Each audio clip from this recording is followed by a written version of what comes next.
On n'apprend pas à être mère, on le devient. C'est un chemin. Ce leitmotiv revient souvent quand on devient mère.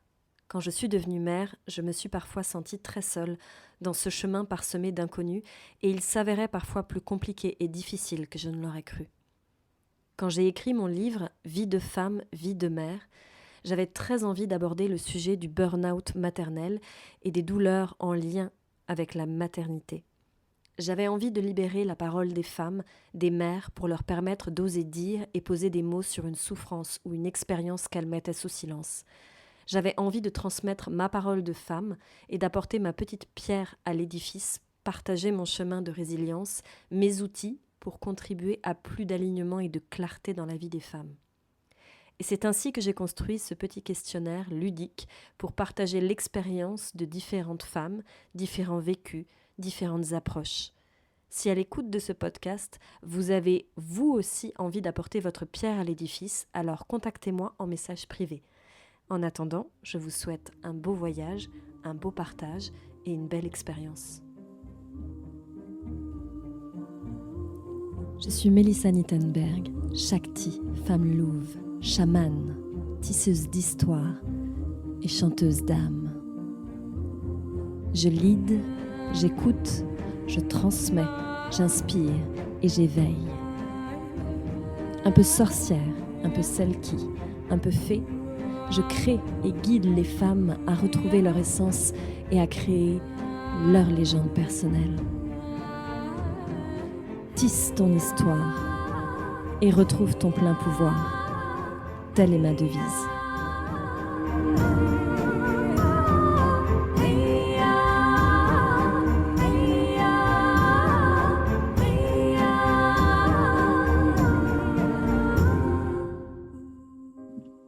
Bonjour et bienvenue dans ma petite chronique Vie de femme, vie de mère.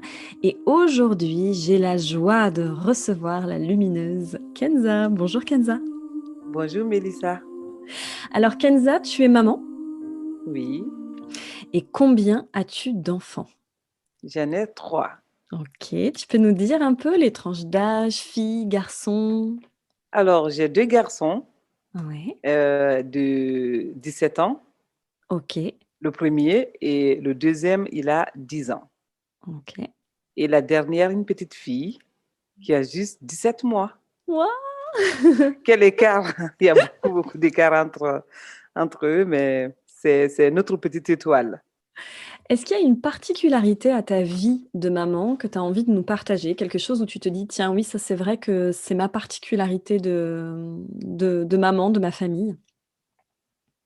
La particularité, je pense pas spécialement parce que dans ma famille, c'est hyper varié. Ma mère, elle a fait 11 enfants. Ouais, Ma sœur, elle en a 5 et OK. moi, j'ai voulu m'arrêter à 3. Au début, OK. j'étais partie pour 2. Je me suis dit, bon, 2, c'est suffisant, pas plus.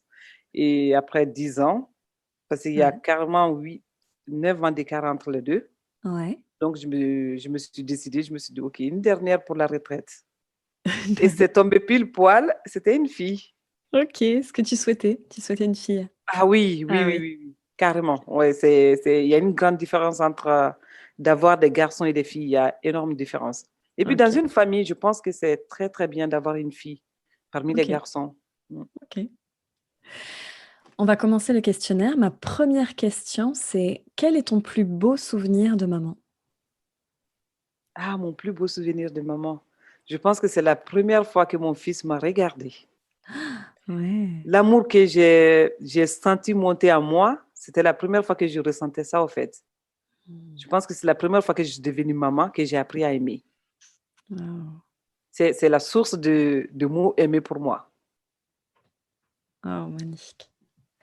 Quelle a été ta plus grosse galère de maman? Accoucher sans avoir ses proches à côté, au fait. Parce que en fait, Mmh. je viens de l'Afrique OK. et la tradition en Afrique, elle est complètement différente de la De quel endroit d'Afrique, plus de la Guinée, spécifiquement? De la Guinée? OK. Conakry, OK. dans la ville de Cancan. Et en général, quand on accouche les femmes, Mmh. on est entouré. Ok. On a d'autres femmes à côté, on a nos mères, on a nos tantes qui nous chouchoutent. Normalement, quand on accouche déjà, c'est 40 jours, tu restes dans la chambre, en fait, dans la chambre. Tu fais rien. On te Ok. prépare à manger, on te masse, on prend tellement soin de toi. Et donc, du coup, franchement, ça m'a manqué par rapport à Ah, la tradition française. ah oui, J'ai j'imagine. accouché très, très loin de ma famille et c'était ma première expérience et du coup, j'avais personne à côté.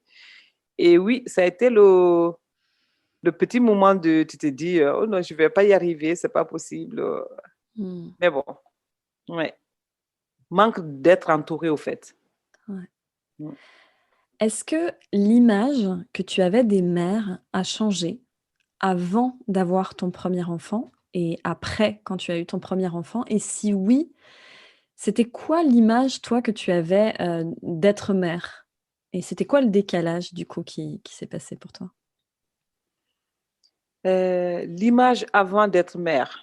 En Mmh. fait, j'avais l'impression, parce que ma mère, sur ce coup, elle a toujours été là pour moi. C'est l'une de mes grandes sources d'inspiration. J'avais l'impression que des fois, que tout était normal, tout ce qu'une mère peut donner, au fait, c'est dû. Voilà, c'est comme ça.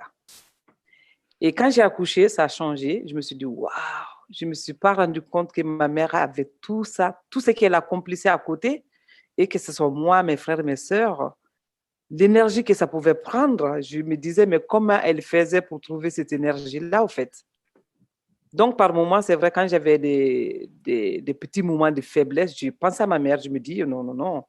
Et ta mère, elle a fait 11 enfants, elle a pu assumer. Donc, essaie d'y aller chercher ces sources-là, du fait que c'est une sorte de repère, et tu te fies à ça, au fait. Donc, ça m'a beaucoup aidé. OK. Et ça a changé complètement ma vision quand on n'est pas mère et quand on est mère. J'ai appris à comprendre ma mère de plein de choses qui me disaient, ou ces moments de colère, ou ces moments d'agacement. J'ai compris énormément de choses, au fait, entre Ouais, relation mère et enfant. OK. Donc comme quoi c'était du boulot, en fait. C'est Tu du voyais ça travail, c'est facile. énormément d'énergie parce que ma mère avec 11 enfants, on est tous là, on veut tous avoir de l'attention, on veut tous euh, être, avoir à manger, qu'on s'occupe de nous en fait. Donc, disperser à 11, c'est beaucoup, beaucoup d'énergie qui va de gauche à droite. Et je me dis à quel moment elle avait le temps pour elle. Mmh. En fait, je me suis rendu compte qu'en fait, elle n'avait jamais le temps pour elle. Mmh. Te souviens-tu de ton plus gros craquage ou pétage de plomb en tant que mère? Et oui. Et un jour, au fait, parce que quand je venais d'arriver en France, je n'avais pas de permis. Donc, il a fallu un petit temps pour avoir le permis. Donc, je dépendais de mon conjoint supérieur là pour faire tous mes déplacements. Et je pense que c'est sous le coup de fatigue aussi. Et, je ne pouvais pas travailler comme je veux. Donc, pour acheter des cadeaux à son enfant, ce n'est pas assez facile s'il faut toujours demander de l'argent. Mmh. Je pense que c'est un jeu tout bêtement que mon fils me demande et que je sais que je ne pouvais pas me permettre dans l'instant T de l'acheter. Mmh. Sur ce côté, j'ai craqué, mais je n'ai pas craqué parce que j'étais en colère contre mon fils, bien évidemment. J'avais craqué parce que j'étais dans l'impuissance de l'avoir donné ce que je pense qu'il mérite d'avoir, que je ne peux pas le donner sur le coup. Mmh. OK. Ça a été l'un des gros craquages. L'une, l'autre, c'était manque de sommeil.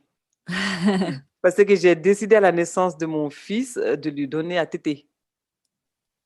Et c'est avec le temps, mais aujourd'hui, je me suis rendu compte que le sommeil est très, très important pour moi. Si je ne dors pas bien, personne ne peut être bien à mon entourage, hein. J'ai appris ça avec le temps. Et sur ce coup-là, le bébé, quand il a fait forcément, il pleure. Et je me lève, je le donne comment on appelle, à boire et je me recouche. Et quand ça recommence, je regarde mon conjoint de côté qui fait qu'il ronfle.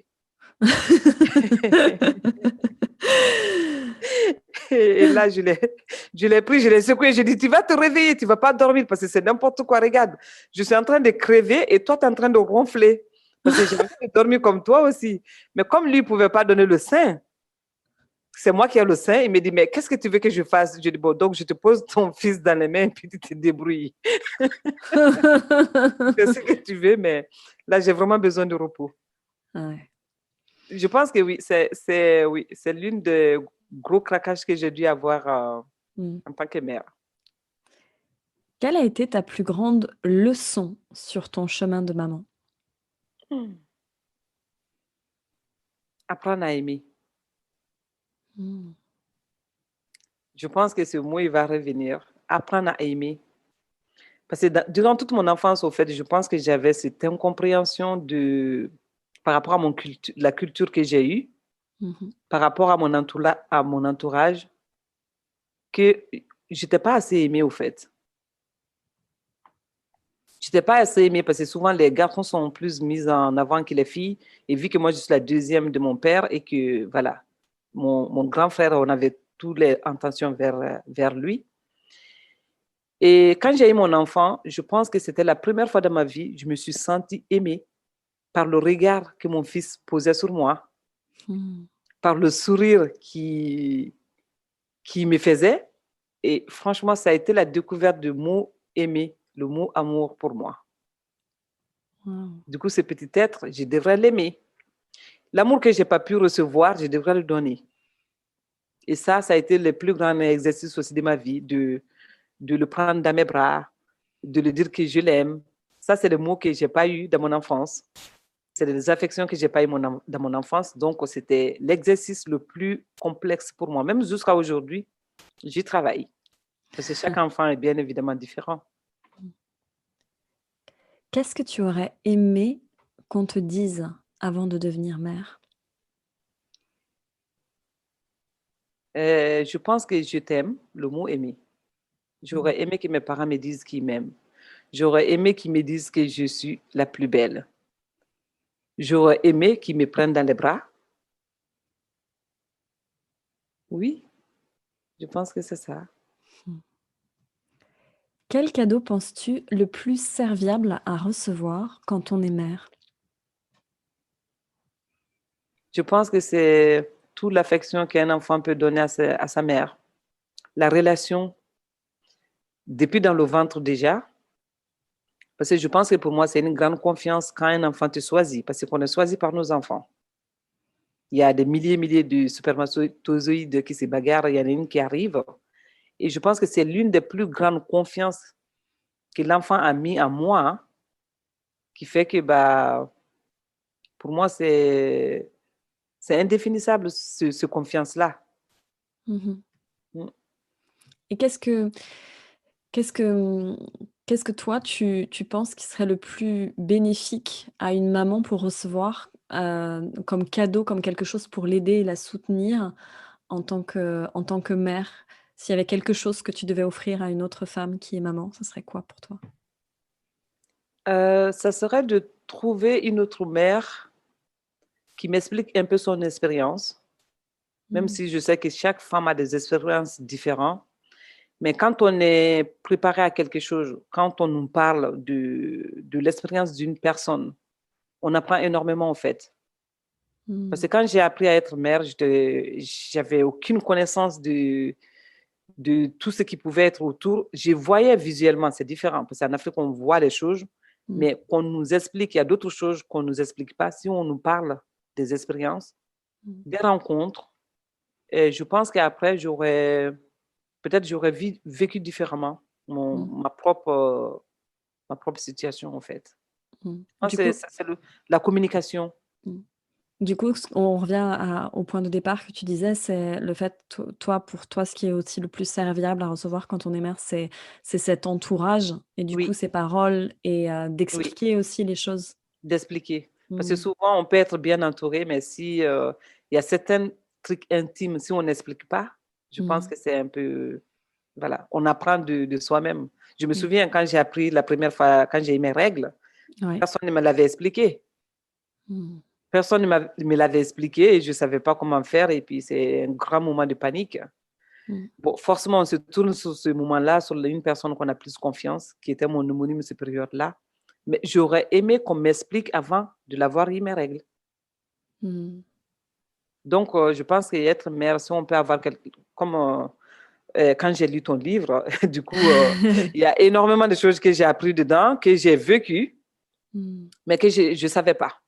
Je pense que si j'avais lu ce livre-là avant d'être maman, Mm. ça m'aurait énormément aidé aussi. J'aurais peut-être appréhendé plein de choses que j'aurais pu parler avec ma sage-femme ou me Mm. mettre dans certaines positions où je pouvais être plus à l'aise, Mm. m'ouvrir un peu plus et en fait, avoir plus de soutien. Et puis oser surtout en parler certaines choses aussi. Que souvent, quand on n'a pas d'expérience, on n'a pas de connaissances, on n'a pas de communication là-dessus, du coup, on va, mais on ne sait pas au fait. Mm. La communication et être entouré et en parler. Mm. Maman rime avec accouchement, rime Mhm. avec allaitement. Mhm. C'était comment pour toi? Oh là. Je pense que l'accouchement, pour moi, ça a été la période la plus... mon premier enfant, loin de sa famille. Et mon conjoint, il était jeune parce qu'on a eu notre premier garçon à 25 ans quand même. C'est encore jeune. Et même si le milieu hospitalier nous a préparés, mais j'ai été préparée dans l'accouchement occidental. Ouais. Étant donné que j'avais l'autre côté que j'ai vu de loin, mais que je n'ai pas non plus été imprégnée dedans, je ne sais pas s'il peut y avoir un juste équilibre Mm.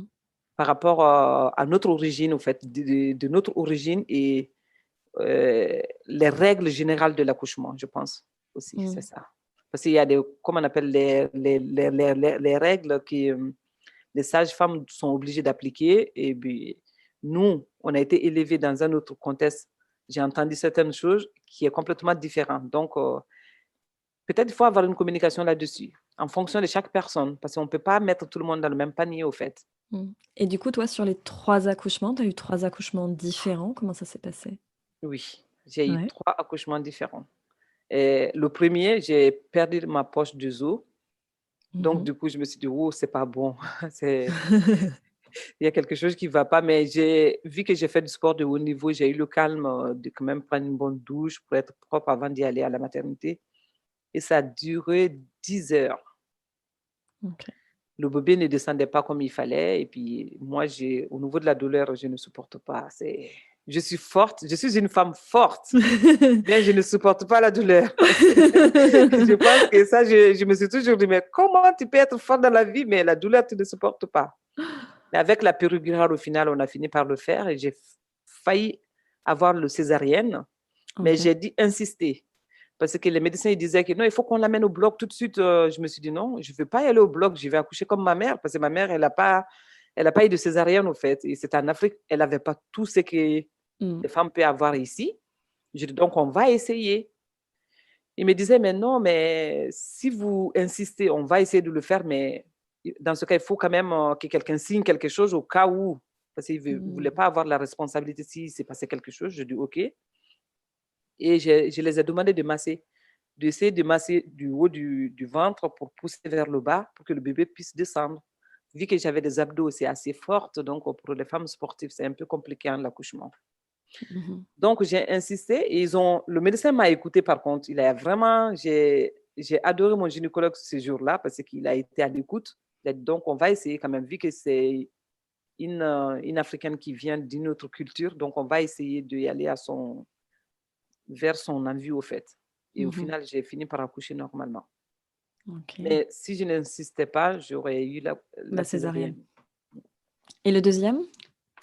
Et le deuxième, ça a duré aussi. C'est pareil, il a été pris dans le filet abdominal. Ça Mhm. a duré aussi une bonne 9 heures, hein, même si la voie était faite, Ouais. mais ça a duré énormément longtemps et on était obligé aussi de le pousser un peu. J'ai failli avoir aussi la césarienne, c'est pareil.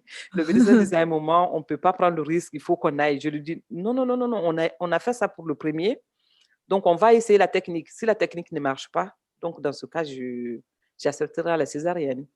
Au final, ça a marché. Mais bon, sur ce coup-là, quand même, le bébé, il a eu le clavicule droite qui était cassé à la sortie. Ok. C'était un gros bébé aussi parce que c'était 3 kilos 600 et quelques. Et pour Mmh. moi, pour le vagin, pour la sortie, c'est assez étroit au fait, parce que je suis D'accord. assez cambrée aussi. Donc, pour la Et troisième, la la petite troisième.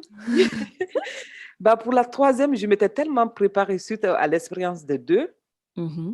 que je me suis dit: «Non, ça ira comme une lettre à la poste». Même que je mangeais raisonnablement pour ne pas qu'elle soit trop grosse au fait, parce qu'elle est née avec 2 kg 450.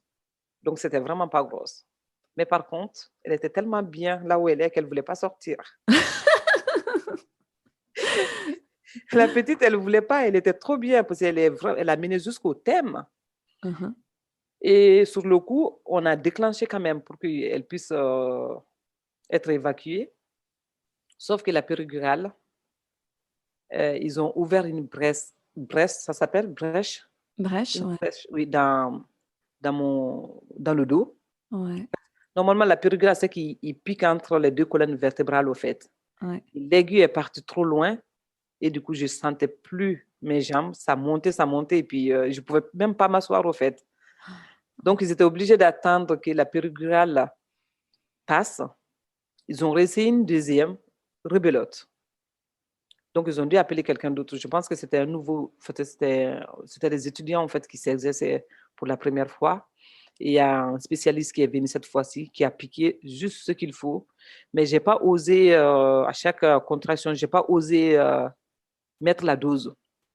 Parce qu'à OK. chaque fois quand on a mal, il faut appuyer sur le Ouais. bouton pour injecter. Et du coup, non, je voulais plus. Parce que j'ai eu assez de piqûres à chaque fois, c'était insoutenable au fait. Et du fait que j'ai pas appuyé sur le bouton pour m'injecter la dose, ça a déclenché vraiment, comme on appelle, l'accouchement normal avec la douleur qu'il fallait. Donc, j'ai hurlé dans tous les sens. Au début, je disais, tu dois pas crier. Mais à un moment, je me suis dit, non. En Afrique, j'ai vu que les femmes ils criaient. Il y en Mmh. a qui arrivaient à chacun fait à sa manière. Donc, j'ai crié, j'ai pleuré, et sur le coup, j'ai vomi plusieurs fois. Et après, le bébé, il est arrivé comme une lettre à la poste. OK. En fait, je pense qu'il fallait justement accepter la douleur pour que l'enfant arrive. C'est le cheminement, en Mmh. fait. Mmh. Et les allaitements? Ça a été comme une lettre à la poste ou Non, pas? c'est en plus, j'ai un téton assez large, assez gros Ouais, et franchement, c'était douloureuse. C'est OK. je suis tellement sensible au téton. Mmh. C'était c'est pas une partie de plaisir, le temps que le corps s'habitue à la sensibilité. Ouais. Et par moment, souvent, les gens ils vont penser que c'est normal. Dès que le bébé naît, tu peux lui donner ton téton, en fait, et puis elle tète. C'est normal, mais non. Mmh. Ça demande énormément de temps pour s'habituer à la douleur, au fait. Ouais. La sensation de pincement, bah, le bébé, il est obligé d'aspirer, hein, le lait pour sortir. Ouais. Bah, ça fait mal. Et ça fait mal. OK. C'est quoi qui te fait toujours autant réagir dans ton quotidien de maman avec tes enfants? C'est-à-dire, des choses où tout à coup dans ton quotidien, tu te rends compte que dès que ça se passe de telle manière, c'est tu réagis, tu as même pas le temps de: «Ah!» ça il y a c'est des choses, c'est électrique, ça t'énerve. Et c'est quoi toi qui t'énerve particulièrement? Ah oui, les pleurs. Ah oui, les pleurs, parce qu'en général, j'essaie d'anticiper les choses, au fait. Mmh mh. Et souvent, bah, forcément, on est 2 personnes différentes. Il y a l'enfant, c'est une autre personne, nous, on est une autre personne, donc il faut trouver le juste milieu entre nous. Et quand l'enfant, ça ne va pas dans le sens qu'il veut, donc forcément, il va pleurer.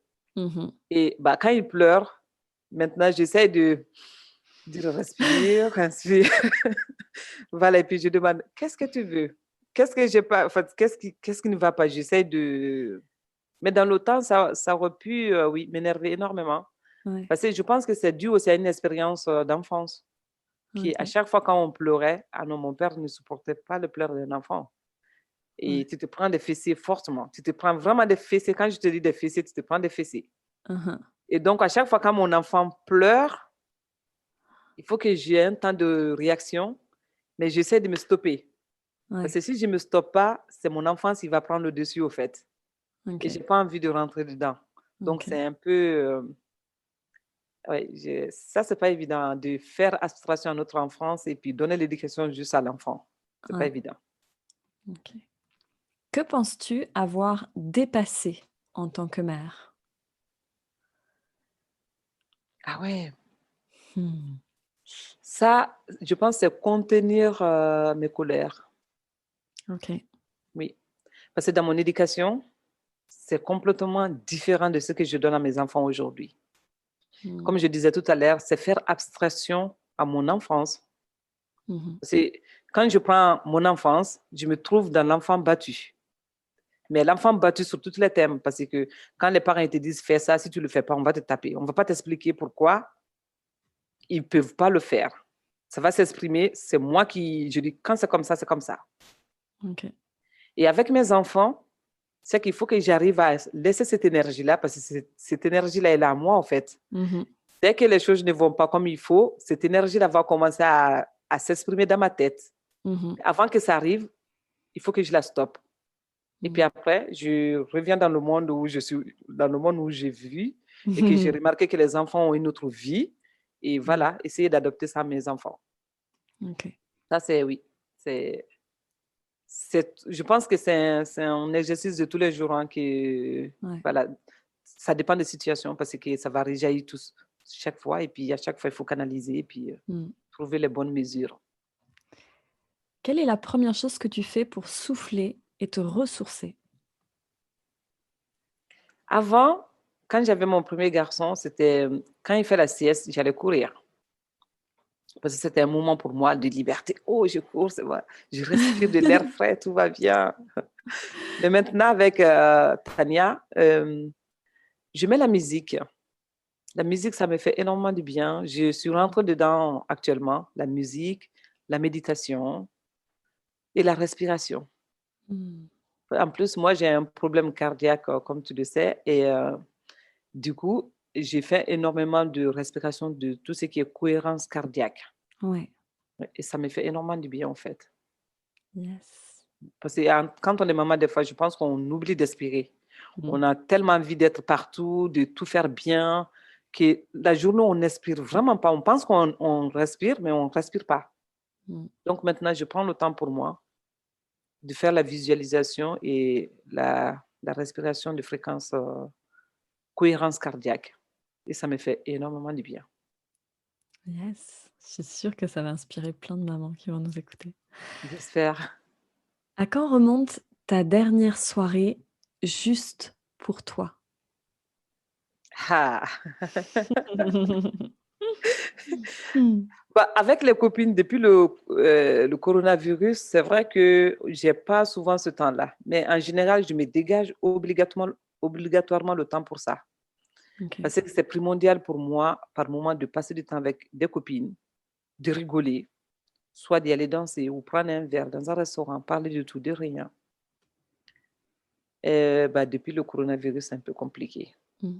Mais là, je parle pas d'un temps avec les autres, c'est un temps toi avec toi. Ah, qui est avec moi, c'est le Ouais. moment où je prends ma douche. OK. Je pense que c'est le temps le plus approprié. Je ferme la salle de bain. OK. Parce que moi, j'aime bien prendre ma douche avec une éponge. Mmh. Et je pense que j'ai été habituée ça en Afrique, hein. Mmh mh. C'est un moment de massage, au fait. Ouais. Donc, je me lave avec l'éponge, mais quand je me dis je me lave, je prends le temps, je me lave, je me masse en même temps. Je me masse par tout le corps, partout, ça peut me faire du bien, en fait. Je me lave bien comme ça. Je prends une raclette aussi dans les plantes des pieds. Mmh.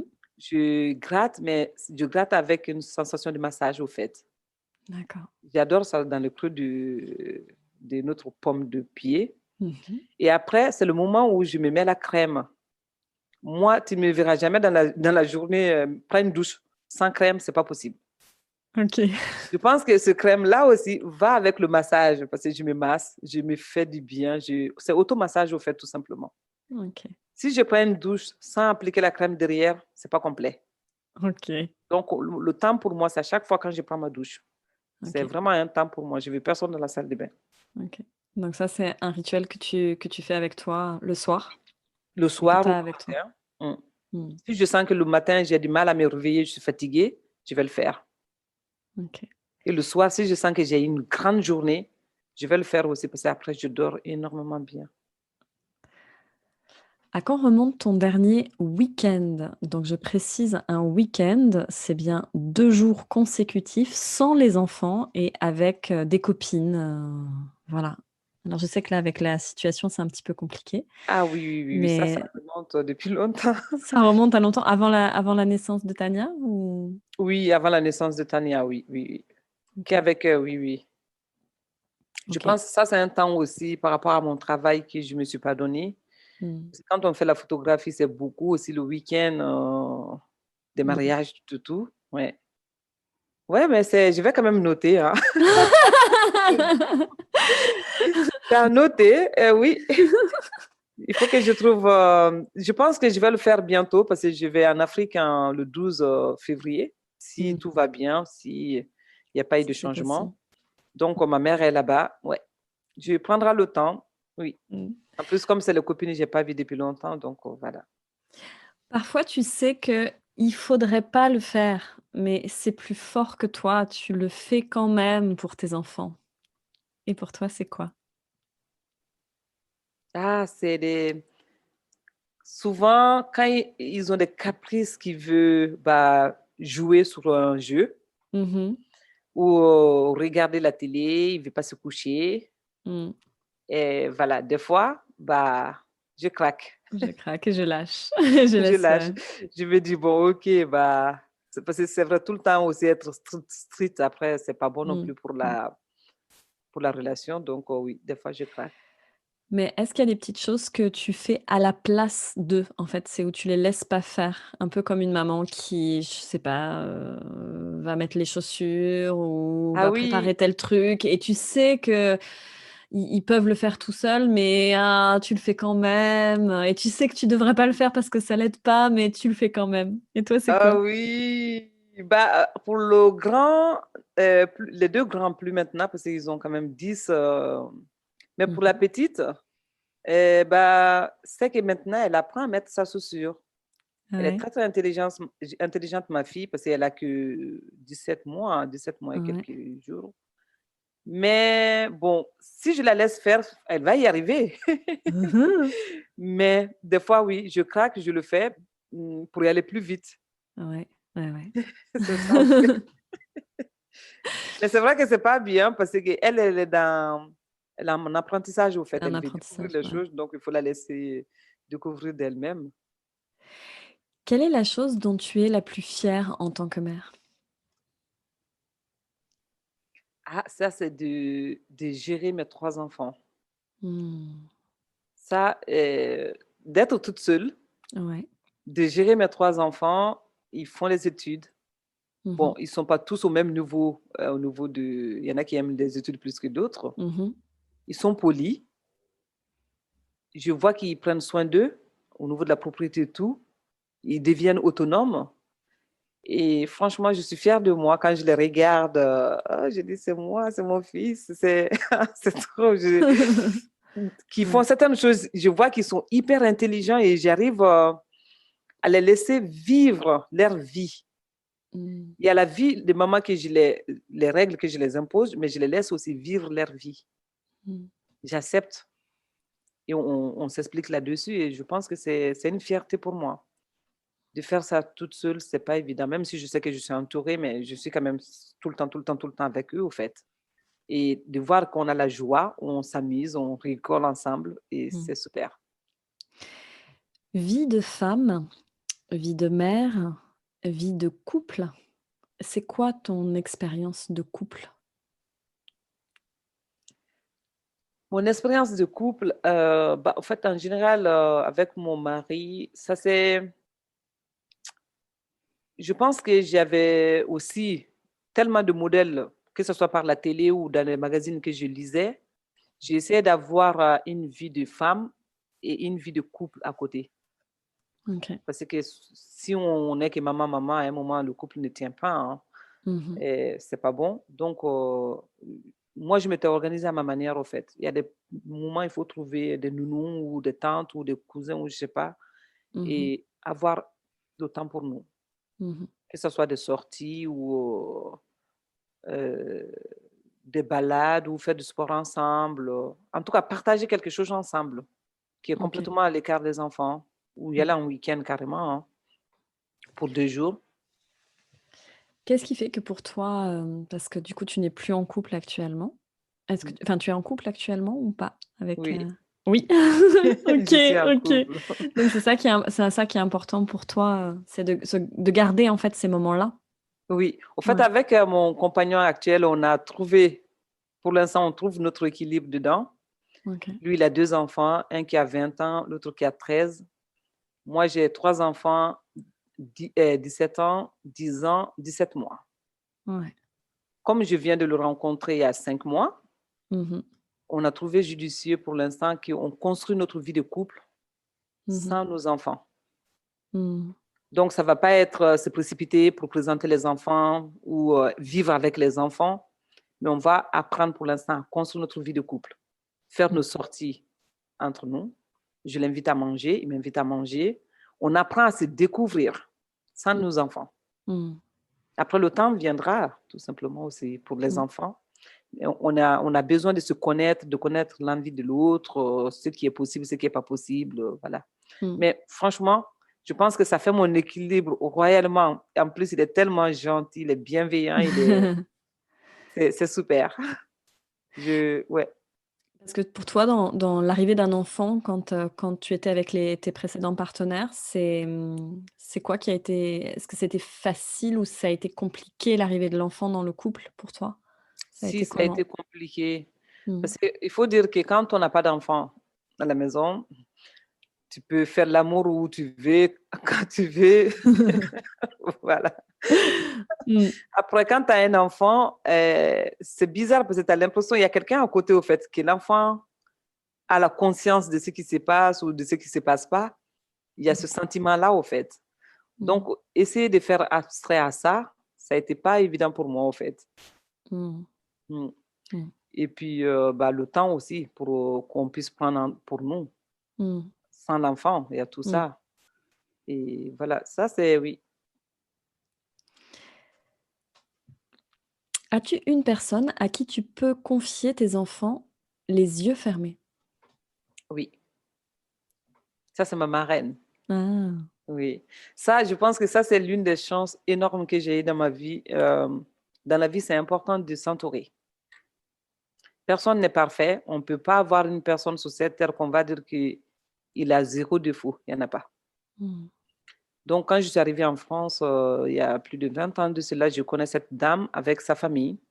Je l'ai choisie, au fait, comme marraine parce qu'ils avaient un idéal de famille. Elle a 4 enfants, en fait. Donc, ça ressemble un peu plus à l'enfance que j'ai eue que quelqu'un Mmh. qui a juste un enfant ou autre.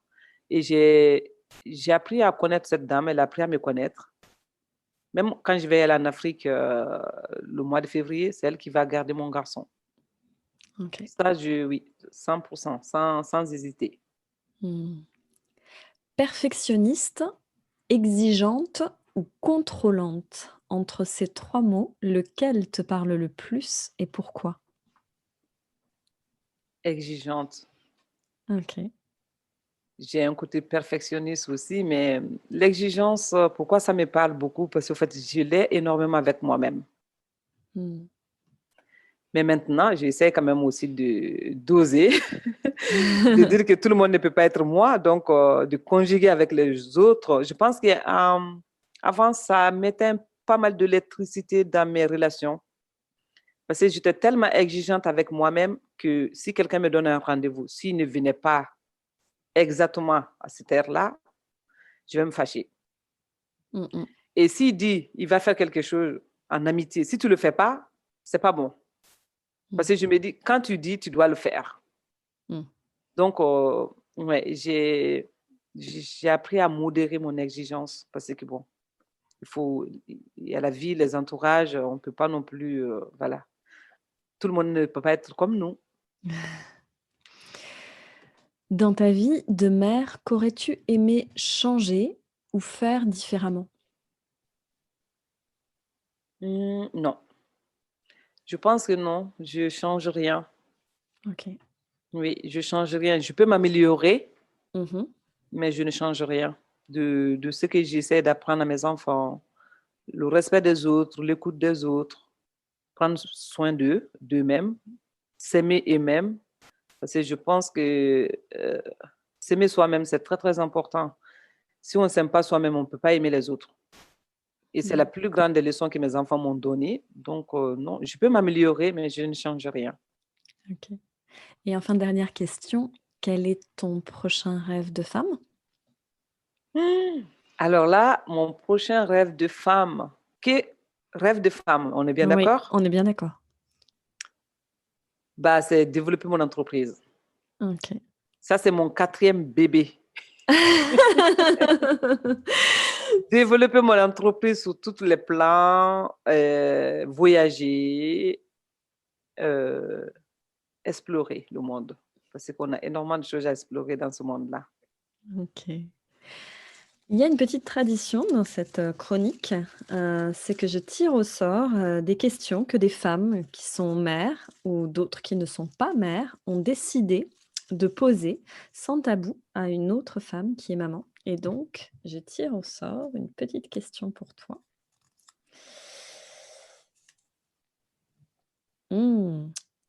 Comment as-tu vécu ton changement de statut, c'est-à-dire devenir mère? Bien, Bien. bien, oui. Comme j'avais dit au début de l'interview, c'est grâce à mon premier enfant que j'ai appris à aimer. Donc, Mmh. je pense que c'est le plus beau cadeau pour moi, en fait. Mmh. De voir qu'un enfant t'aime inconditionnellement, qui dépend de toi sous toutes les formes. Ouais, carrément. Yes. Ah, j'aime bien, on a commencé sur ça, on termine sur ça, donc Oui, j'adore cette image-là de l'amour inconditionnel, de ce premier souvenir jusqu'à, comme tu dis, le fait de devenir mère, c'est, l'amour, en fait, qui relie tout ça. oui, tout Donc, ça. on va rester sur cette belle image. Ainsi s'achève notre session de questions. Kenza, vraiment, je te remercie. Je te remercie pour cette manière que tu as aussi de partager avec en même temps ta vulnérabilité et en même temps avec autant de lumière, de force, ton parcours de femme et de mère. Donc, merci pour ta confiance. Merci à Mélissa, c'est moi qui te remercie. En tout cas, merci beaucoup pour tout ce que tu fais pour les femmes, pour toute l'énergie que tu déploies, parce que je sais que c'est des milliers d'heures de travail derrière. Merci, c'est très très important dans la génération d'aujourd'hui. Merci. Et merci pour ton livre aussi. Des Avec femmes. grand plaisir. Je vous invite à me retrouver dans le prochain podcast et à mettre des commentaires, des likes et à m'envoyer aussi vos questions, les questions que vous souhaiteriez que je pose justement à ces mamans, ou à me contacter si vous aussi vous voulez partager votre vie de femme, vie de mère. Au revoir et à très bientôt.